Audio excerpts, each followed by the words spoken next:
Bienvenue à toutes et à tous. Nous sommes là pour continuer notre série d'enseignements que nous avions commencé depuis. La dernière fois, nous avions parlé de la vision des hommes par rapport aux enfants, la vision traditionnelle, la vision séculière et la vision biblique. Et nous voulons continuer avec Darren qui va nous parler de la vision de Dieu pour les enfants. Donc je vous laisse suivre la suite. Chers frères et sœurs dans le Christ, je vous salue dans le beau et précieux nom de notre Seigneur Jésus-Christ. Je suis très heureuse d'être avec vous aujourd'hui.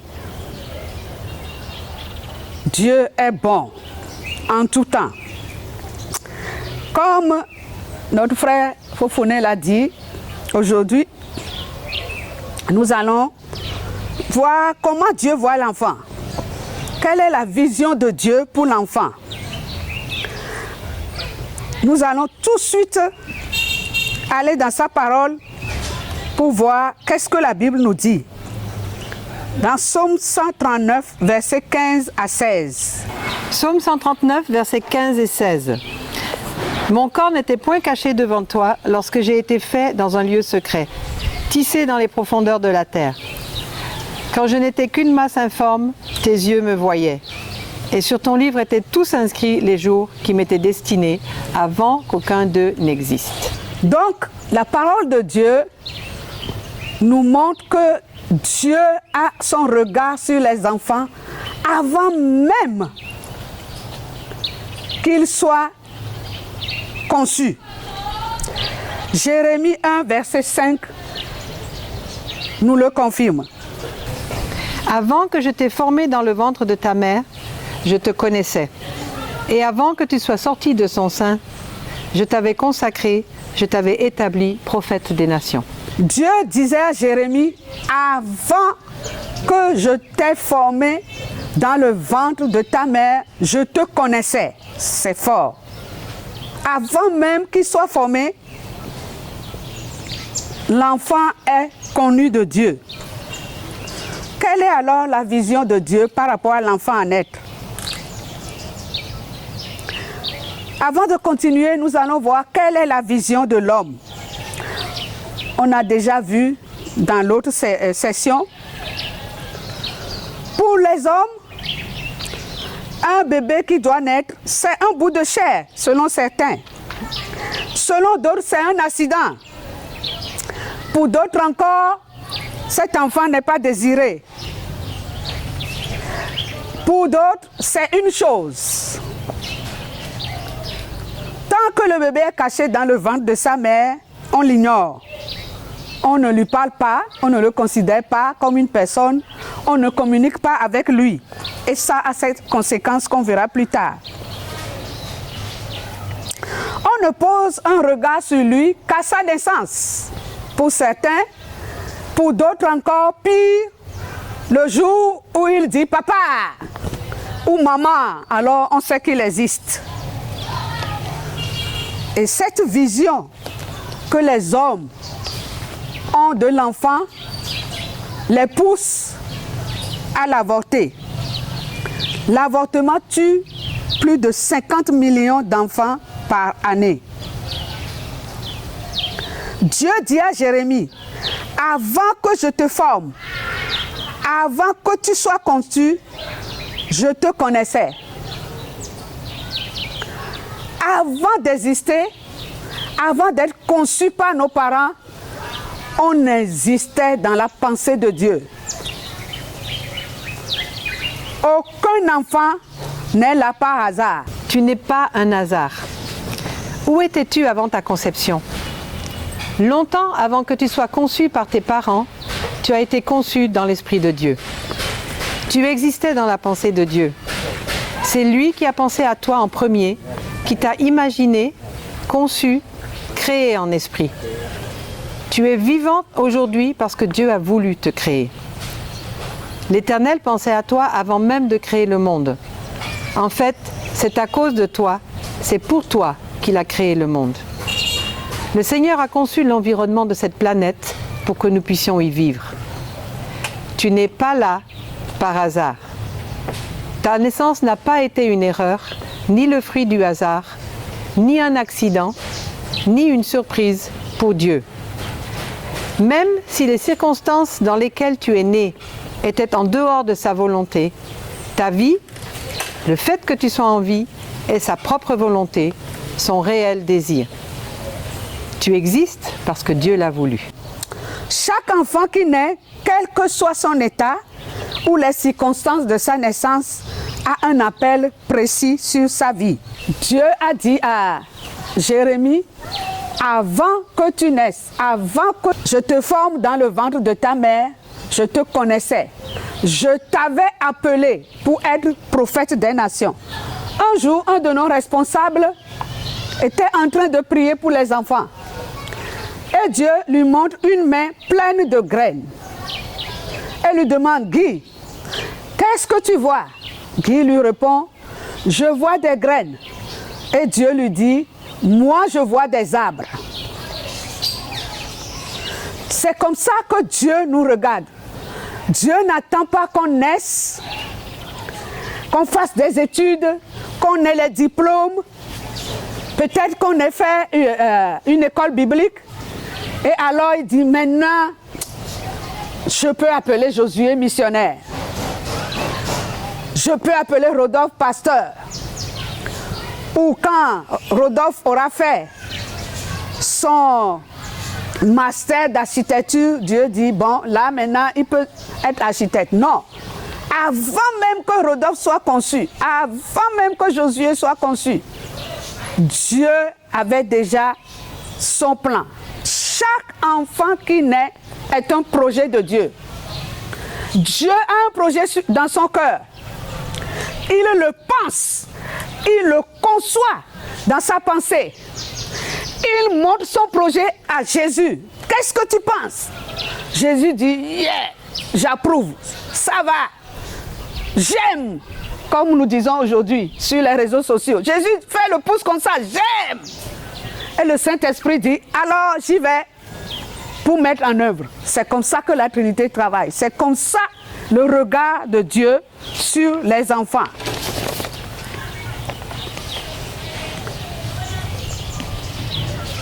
On peut imaginer une scène. Dieu a conçu son projet. Il a permis que deux parents se rencontrent. Un enfant est en train d'être conçu. Dieu regarde tous les jours dans le sein maternel et se réjouit et stressaille de joie et saute de joie. Chaque jour, il regarde l'évolution de ce bébé. Et tout le ciel se demande, mais qu'est-ce que le Père a? Et il appelle l'ange Gabriel. Gabriel, Gabriel, viens voir. Tu vois ce que je vois? Non. Tu ne vois pas quelque chose dans le ventre de cette femme? Ah oui. Petit sang, quelque part là-bas. Toi, tu vois du sang. Moi, je vois Djijo. Djijo, je suis tellement enthousiaste parce que ce Djijo sera rempli du Saint-Esprit. Il sera mon élu, mon envoyé, prêt à faire ma volonté. C'est ma solution pour le Covid-19 qui est dans le ventre de cette femme. Et ça me réjouit tellement. Quand il va naître, il va faire des études. Il sera un scientifique, pas comme les autres. Et dans quelques années, dans 30-40 ans, un vilain virus va prendre le monde entier, il y aura une pandémie. Les scientifiques ne sauront pas quoi faire. Les plus grands riches n'auront pas la solution.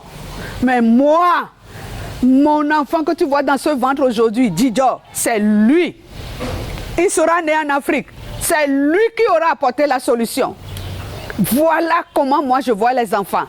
Je ne les vois pas seulement quand ils sont en train d'être formés. Je vois loin dans leur avenir. Ce que je pense d'eux, c'est un avenir plein d'espérance. Ça, c'est ma vision pour les enfants à naître.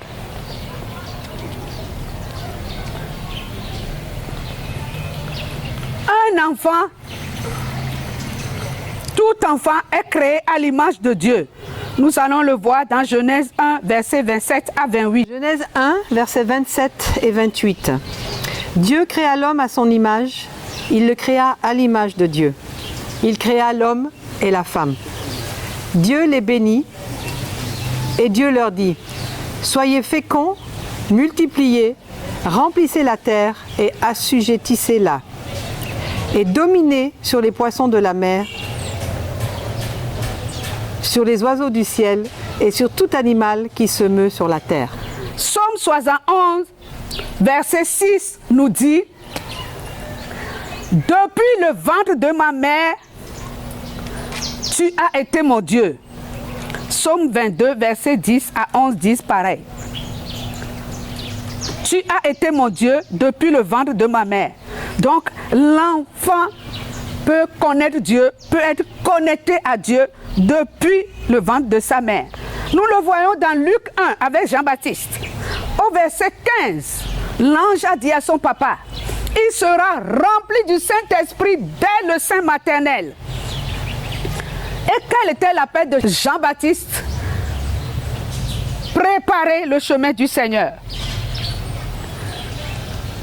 Après cet événement, l'ange Gabriel va voir Marie et lui annonce la naissance de Jésus et lui dit que ça s'est déjà passé.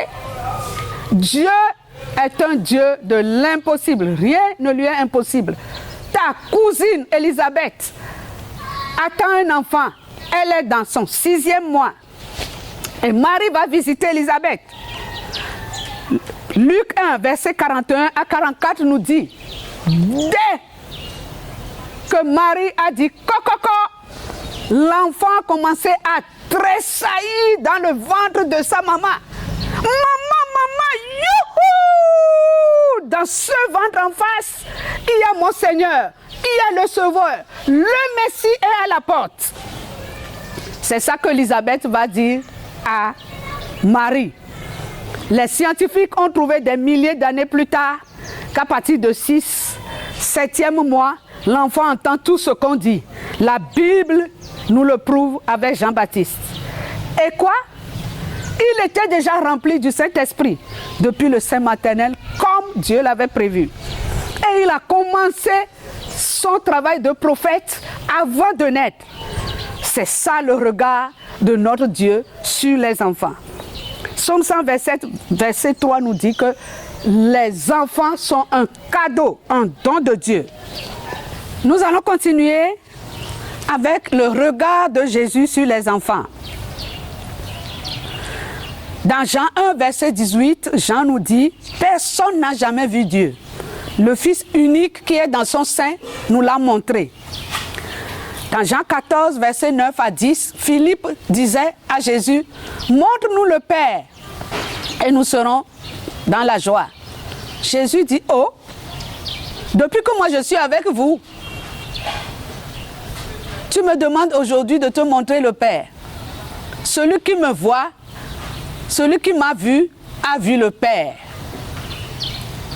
Donc, Jésus nous montre une autre vision de Dieu par rapport aux enfants. Nous avons parlé tout à l'heure de l'enfant à naître, la vision de Dieu par rapport à l'enfant à naître.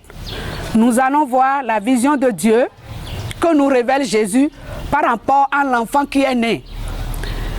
AOL, l'enfant entre 0 et 3 ans. Et c'est dans le chapitre de Matthieu 18, versets 1 à 4, qu'on va voir le regard de Jésus par rapport aux enfants. Nous avons vu la dernière fois les 3 visions de l'homme par rapport aux enfants. Et je crois qu'on nous a parlé de Matthieu 19, quand les disciples ont chassé les enfants, les parents qui amenaient des enfants voir Jésus. Les disciples avaient une vision traditionnelle des enfants. Pour eux, l'enfant n'est rien du tout. Il n'a pas de valeur. Jésus est trop important pour s'occuper d'eux. Un enfant, ça salit, ça gêne. C'est inutile de s'en occuper. Il n'y a pas besoin de le bénir. Il n'y a pas besoin de déranger Jésus pour les enfants. Mais Jésus les réprimanda sévèrement. Pour Jésus, les enfants sont très importants. Les enfants font partie de son programme. Jésus a du temps pour eux. Il arrête tout pour eux. Il accorde une audience aux enfants. Rien ne touche à sa dignité. Jésus les prend dans ses bras. Il n'a pas peur d'être sali par eux. Il n'a pas peur de les toucher. Il les bénit. Dans Matthieu 18, les disciples et Jésus étaient en train de marcher et ça discutait.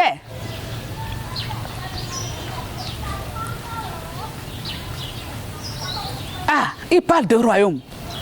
Si on le contextualise à notre temps, à la République qui vient, tu penses que qui sera le Premier ministre? Je suis sûr, si c'est dans notre culture, Pierre aurait dit, vous-même, vous imaginez qui sera le Premier ministre? Je suis le plus vieux parmi vous, non? Il n'y a pas de doute.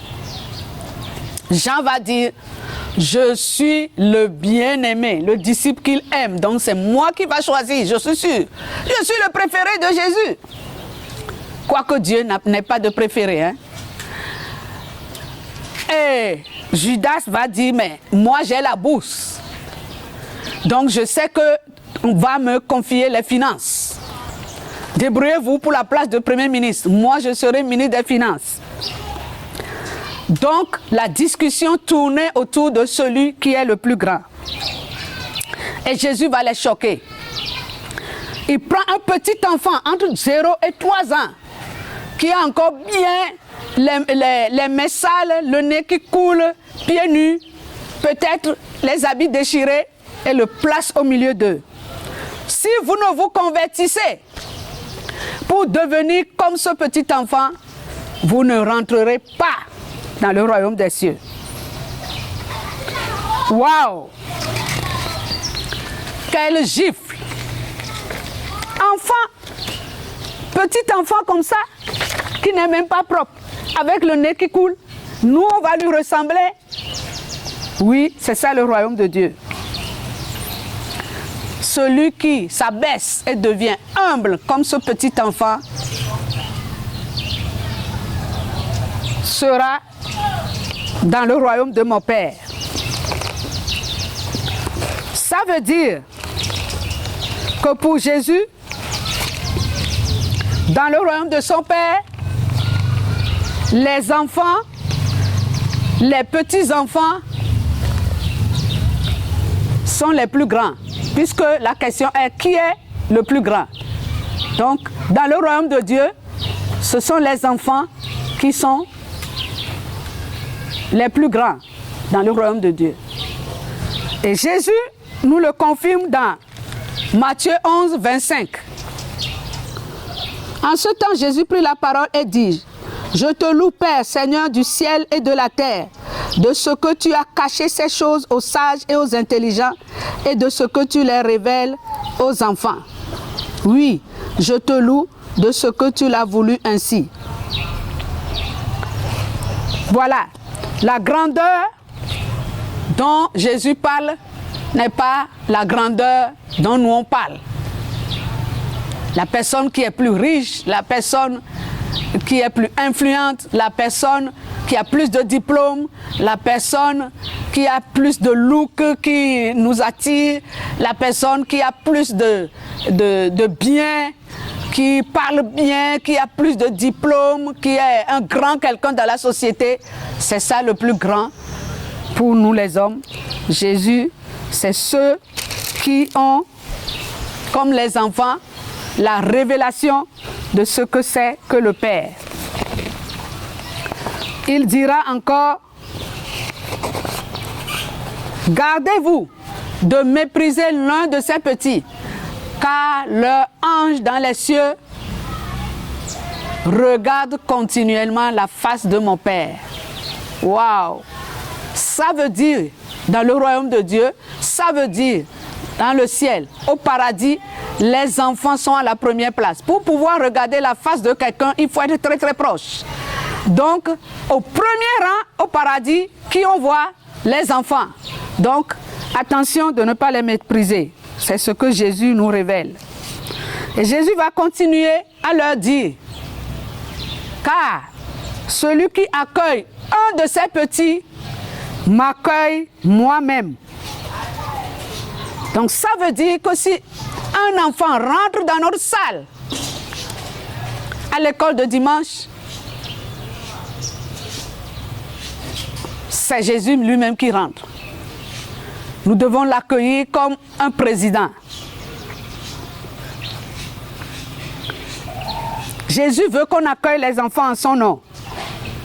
Il veut qu'on les accueille de sa part, comme lui-même les aurait accueillis. Quel accueil réservons-nous aux enfants à leur arrivée au culte de l'enfance? Comment préparons-nous l'endroit de la rencontre, dedans et dehors? Sommes-nous conscients que c'est Jésus lui-même qui vient dans notre culte, dans notre classe? Quel accueil est réservé aux enfants dans notre monde aujourd'hui? Dans la famille, il est repoussé, il n'a pas de place, avant même qu'il naisse. Il est chassé dehors du sein maternel à travers l'avortement. Dans la société, ce sont des dérangeurs publics. Dans l'église, ce sont les derniers servis. Il n'y a pas de place pour l'enfant dans nos cœurs, dans notre société et même des fois dans notre église. Notre capacité à accueillir Jésus dépend de notre capacité à accueillir les enfants. Matthieu 18, verset 6. Jésus nous dit de ne pas être une occasion de chute pour les enfants, de ne pas les scandaliser. Être une occasion de chute, c'est faire quoi que ce soit qui brise la confiance que l'enfant a en Dieu. Tout ce qui peut tordre l'image de Dieu, déformer son caractère aux yeux de l'enfant. On va lui enseigner un enfant, Dieu est bon pour moi, Dieu est bon pour toi.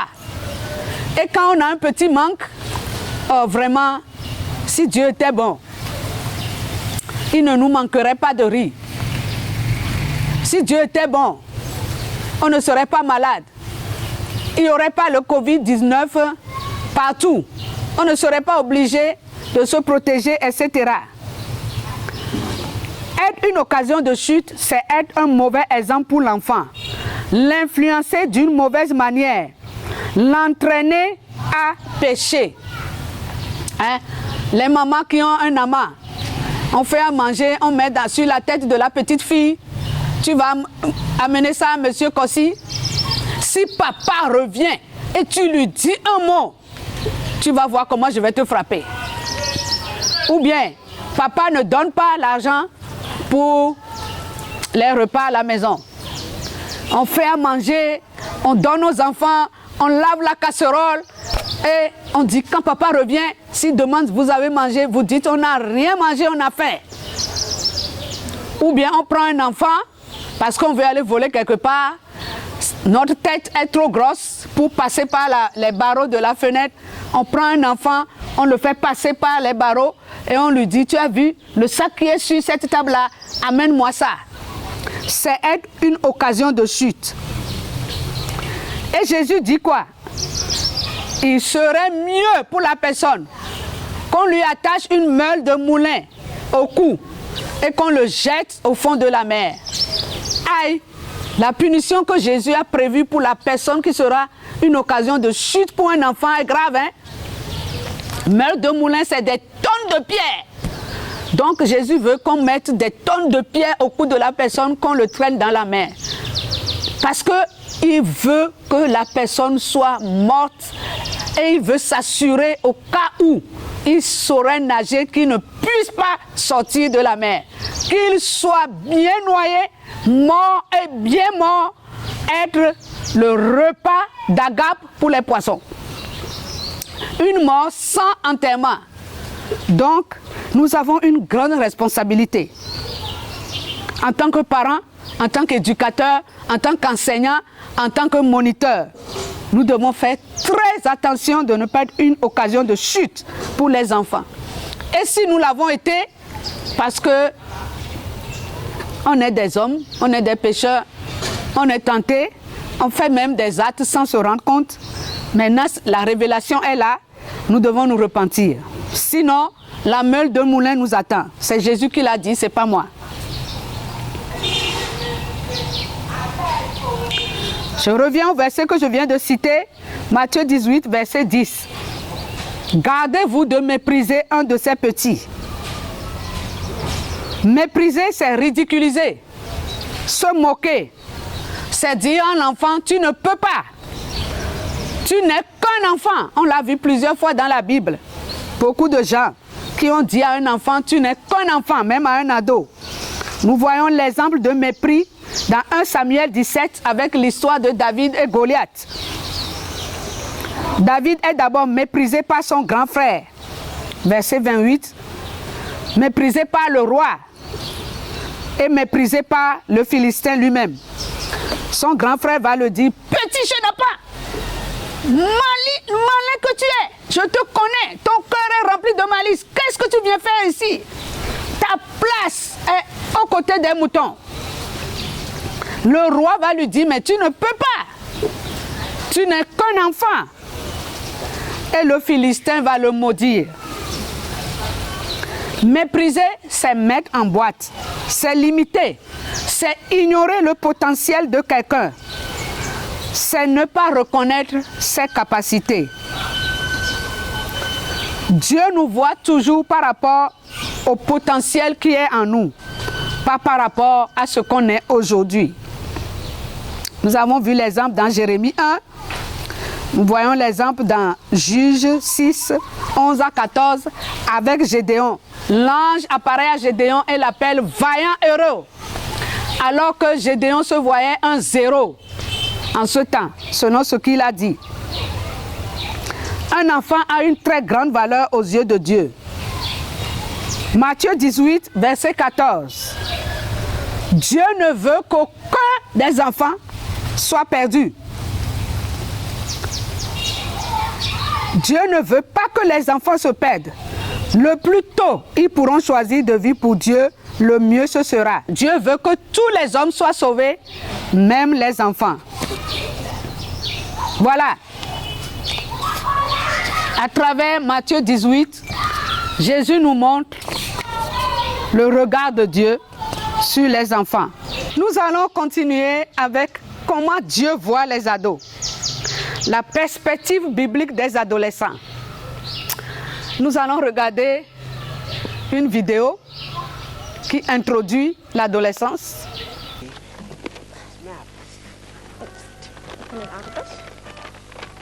Nous sommes là. Nous allons par là, ok?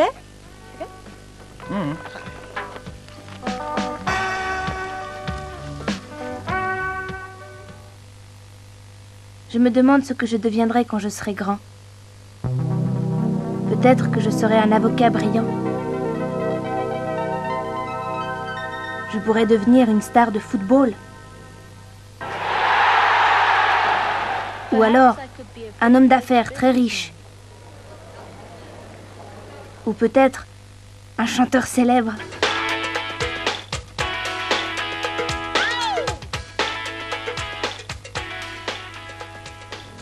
Que feras-tu? Que seras-tu? Où iras-tu? Que feras-tu? Que seras-tu? Que seras-tu? Où iras-tu? Que feras-tu? Où iras-tu? Que Que feras-tu? Seras-tu? Où iras-tu? Où iras-tu? Que Que feras-tu? Que seras-tu? Où iras-tu? Tout ce qu'il fait, c'est de passer son temps à regarder la télé. C'est vrai. Regarde ce paresseux. Hé, mon gars, pourquoi est-ce que tu restes assis à nous regarder travailler? Lève-toi et aide-nous. Rends-toi utile. Aucun respect. pas de bonne manière. Je me demande ce que deviennent nos jeunes aujourd'hui. Des tirs au flanc, tous des flemmards.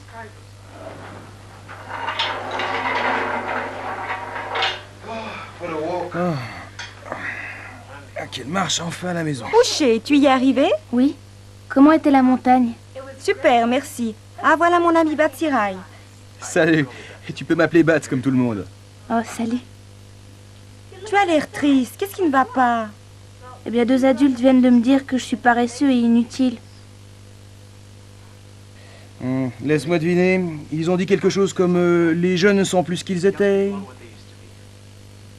Quelque chose comme ça, oui. Ouché, me croirais-tu si je te disais que les adultes disent ça depuis 3000 ans? Et c'est vrai, hein? Va donc voir dans le meuble là-bas et dis-moi ce que tu y trouves.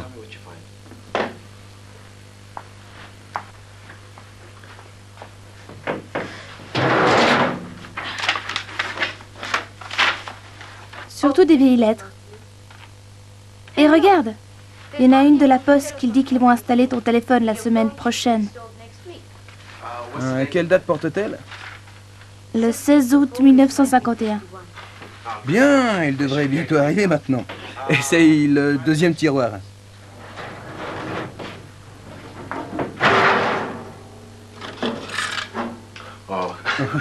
Désolé, du matériel de survie. Ouvre le tiroir suivant. Des vieilles pierres. Tu en es sûr? Viens voir toi-même. Ok, ouais. Bon, essayons de sortir celle-là. Viens m'aider, là.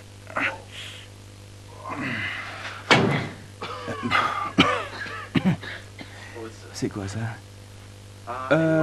Quelqu'un ici connaît l'ancien Égyptien? Je crois pouvoir vous aider.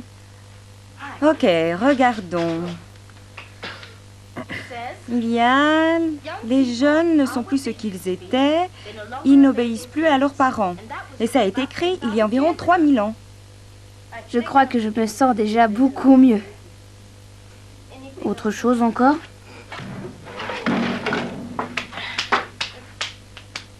Peux-tu lire ça aussi, Levi? Oui, sûr. Celui-là vient de Grèce et il dit « Nos jeunes aiment le luxe. Ils n'ont plus de manières, ils méprisent l'autorité, ils ne respectent pas les vieux. De nos jours, les enfants sont des tyrans, contredisant leurs parents, bavardant sans cesse, mangeant comme des gloutons et tyrannisant leurs enseignants. Et tu peux deviner quand ça a été écrit, Ouché? Il y a 2500 ans. Oui, exactement. Oui, je ne savais pas que tu étais aussi doué pour les langues. Je ne le suis pas, mais ces 2 citations sont très connues.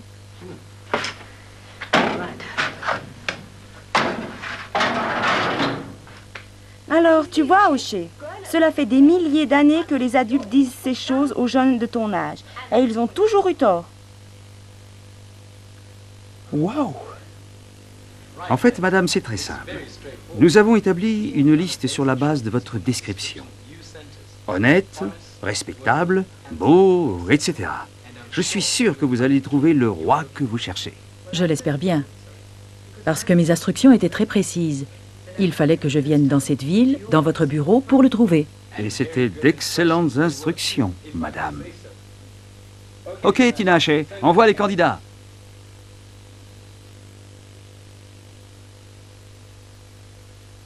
Bonjour. Je me réjouis vraiment de travailler avec vous, madame. J'ai ce dont vous avez besoin et je suis la personne qu'il vous faut. Je suis très doué au téléphone. Je note tous les rendez-vous. On peut me confier de l'argent. Je m'occupe des voitures de l'entreprise. Non, aucun ne convient. Personne d'autre à proposer? Ah, voilà le thé. Nous allons en profiter pour fêter la chance que vous avez de choisir parmi nos 4 meilleurs candidats. Oh, c'est lui. C'est bien celui que je cherche. Quoi? Ne soyez pas stupide. Pourquoi pas moi? J'ai besoin de cet argent. Voyons, madame. Êtes-vous folle? Il n'a que 12 ans, il n'a aucune éducation et il est pieds nus. Vous ne parlez pas sérieusement? Non, je ne suis pas folle. Et je suis sérieuse. Les gens regardent à l'apparence extérieure d'une personne.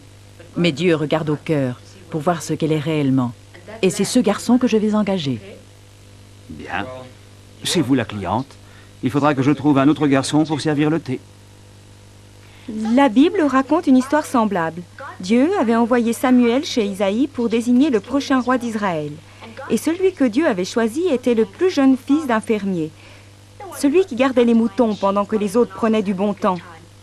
Il s'appelait David. Et il est devenu le plus grand roi d'Israël. Dieu n'attachait pas d'importance au fait que David était trop jeune pour ce travail. Parce que Dieu est un Dieu d'avenir. David a vécu beaucoup d'aventures avant de vraiment devenir roi. Il a été en danger de mort. Il a dû se cacher. Il a même dû fuir dans un autre pays quelque temps. Mais David a gardé confiance, car il savait que Dieu l'avait désigné pour devenir roi d'Israël. Et Dieu ne l'a pas laissé tomber. Au milieu de la Bible, on trouve le livre des psaumes, dont la plupart ont été écrits par David au cours de sa vie aventureuse. La plus célèbre est le psaume 23, dans lequel David se souvient certainement de sa jeunesse avec les moutons et parle de Dieu comme de son berger. Le Seigneur est mon berger. J'ai tout ce dont j'ai besoin. Il me fait reposer dans de verts pâturages. Il me dirige près des eaux paisibles. Il renouvelle mes forces. Il me guide dans les sentiers justes, comme il l'a promis. Même si je dois passer par les ténèbres les plus sombres, je ne craindrai rien, Seigneur, car tu es avec moi. Ta houlette et ton bâton me protègent. Tu prépares un banquet pour moi, et tous mes ennemis peuvent m'y voir. Tu m'accueilles comme un invité d'honneur, et tu remplis ma coupe à ras-bord. Je sais que ta bonté et ton amour seront avec moi toute ma vie. Et ta maison sera mon foyer, aussi longtemps que je vivrai. Ainsi, Hushai, David a compris que Dieu lui-même était son berger, ou son guide de montagne. Peu importe ce qui pouvait lui arriver, danger ou ténèbres, il savait que Dieu prendrait soin de lui. Si tu veux, tu peux avoir Dieu pour guide dans ta grande aventure de la vie. Eh bien, ça vaudrait la peine d'essayer. Je veux dire, si les prochaines années risquent d'être difficiles, il me semble que j'aurai besoin d'un guide. Attends, Lovie et moi, nous connaissons un chant à ce sujet.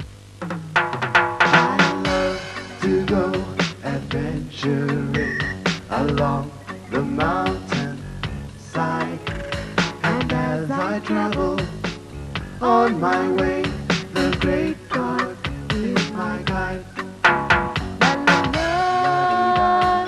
La-di-da-di-da, la-da-da, la-di-da-di-da, la-da-da, la-di-da-di-da. Alors, nous venons de voir comment les adultes traitent les adolescents. C'est des paresseux, ils sont inconscients, ils sont bruyants, ils ont toujours leur téléphone dans les mains, leur Android. Ils aiment être toujours dehors, avec les amis, rien à voir avec la famille. Ils aiment les chansons du monde, s'habiller comme le monde. Ils ont toujours des écouteurs dans les oreilles. Et ils ont leur propre langage. Balsé, voilà, et autres. Mais comment Dieu voit les adolescents? Ésaïe 40, versets 30 à 31. Les adolescents se fatiguent et se lassent, et les jeunes hommes s'encèlent.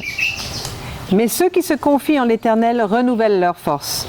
Ils prennent leur vol comme les aigles, ils courent et ne se lassent point, ils marchent et ne se fatiguent point. Voilà. Naturellement, les adolescents ont des problèmes avec la fatigue, qu'on verra plus tard dans le développement. Les adolescents se fatiguent vite. Mais la parole de Dieu nous dit, ceux qui se confient en l'Éternel et courent, ils ne se fatiguent pas, ils ne se lassent pas. Donc,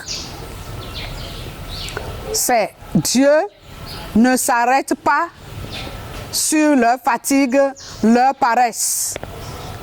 Il les voit comme de grands héros. 1 Timothée 4, verset 12.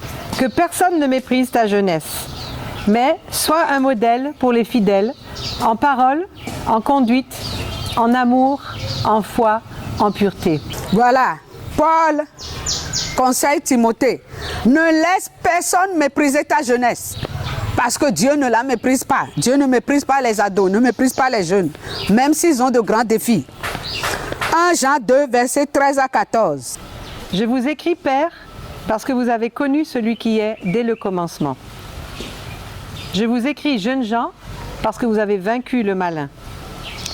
Je vous ai écrit, petits enfants, parce que vous avez connu le Père. Je vous ai écrit, Père, parce que vous avez connu celui qui est dès le commencement.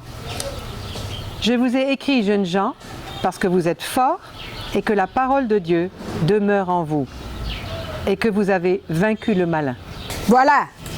Dieu voit les jeunes gens, les adolescents comme forts. Ceux qui combattent le malin, ceux qui ont la victoire sur Satan. Comment nous les voyons, nous? Dans l'hébreu, les jeunes entre 13 et 15 ans, on les appelle Bahour, c'est-à-dire jeunes combattants, jeunes guerriers. Dieu n'a pas de problème à utiliser les ados. Daniel et ses amis arrivèrent à Babylone entre 13 et 16 ans. David affronta Goliath entre 16 et 17 ans, dans 1 Samuel 17. Marc fit son premier voyage missionnaire à 16 ans.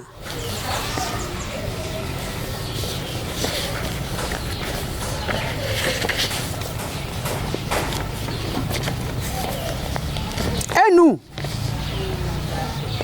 quel est notre regard sur nos propres enfants, sur les enfants et les adolescents dans notre classe? Notre regard sur les enfants, est-ce que notre vision est biblique ou bien elle est séculière ou traditionnelle ou bien mélangée? On passe de l'un à l'autre. Un enfant a une très grande valeur aux yeux de Dieu.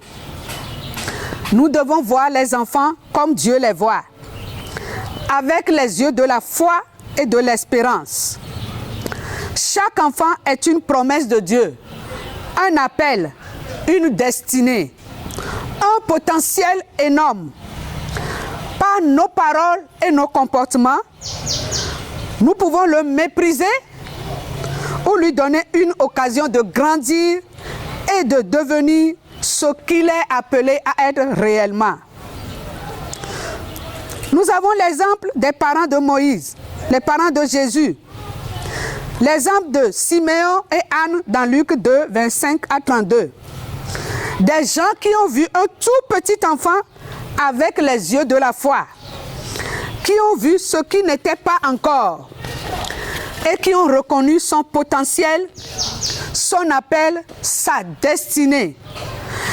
Ils n'ont pas dit ce n'est qu'un bébé. C'est par la foi que Moïse, à sa naissance, fut caché pendant 3 mois par ses parents parce qu'ils virent que l'enfant était beau et ils ne craignaient pas l'ordre du roi. Hébreux 11, 23. Les parents de Moïse avaient eu le regard de Dieu sur leur garçon. Ils ont vu l'appel de Dieu sur sa vie, les possibilités infinies et l'espérance que ce petit être pouvait apporter à sa génération. Et ils n'ont pas craint de perdre leur vie s'il le fallait pour garder cet enfant en vie. Et Dieu a honoré leur foi. Voilà. Que Dieu nous aide à avoir sa vision pour les enfants. Qu'il nous aide à ce que les écailles tombent de nos yeux. Qu'on voit les enfants comme il les voit. En tant que parents, quand nous attendons un enfant, nous pouvons demander à Dieu quel est l'avenir de cet enfant.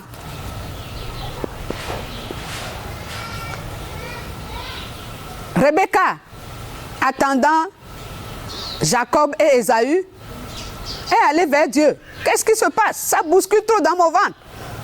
Il n'y avait pas d'échographie en ce temps. Dans Genèse 25. Et Dieu lui a dit ce qui se passait. Tu portes 2 nations dans ton ventre.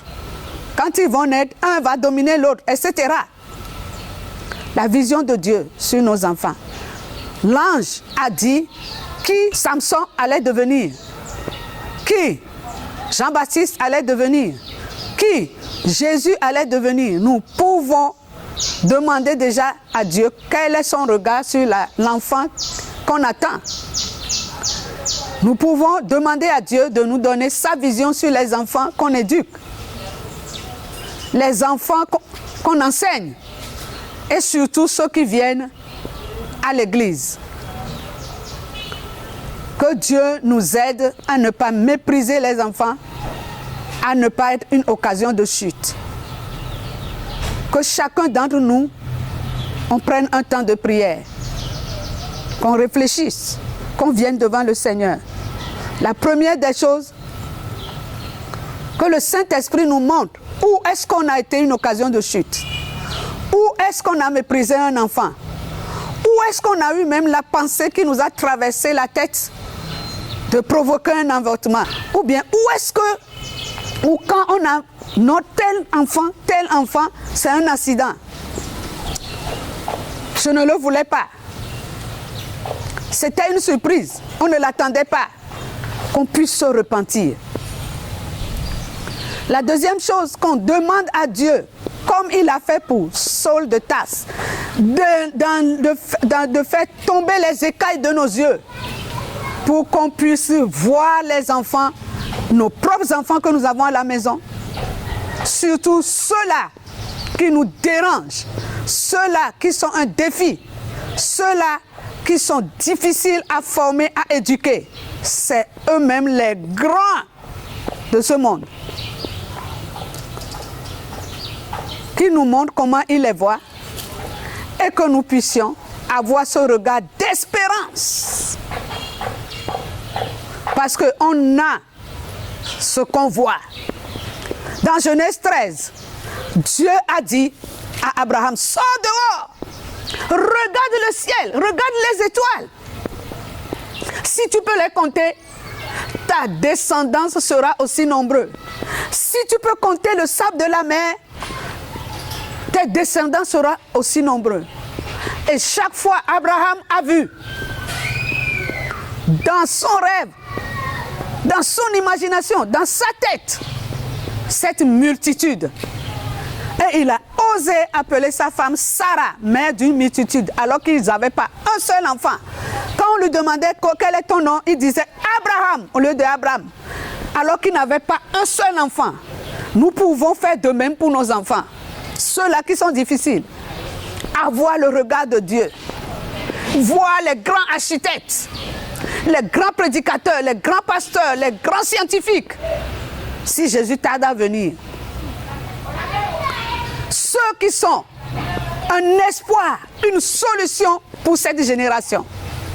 Même si aujourd'hui, ils nous dérangent, même si aujourd'hui, ils ne réussissent pas à l'école, continuons à avoir la vision de Dieu pour eux.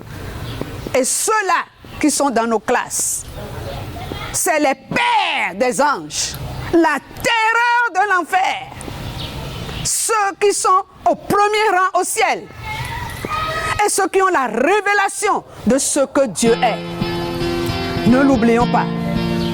Que Dieu nous bénisse.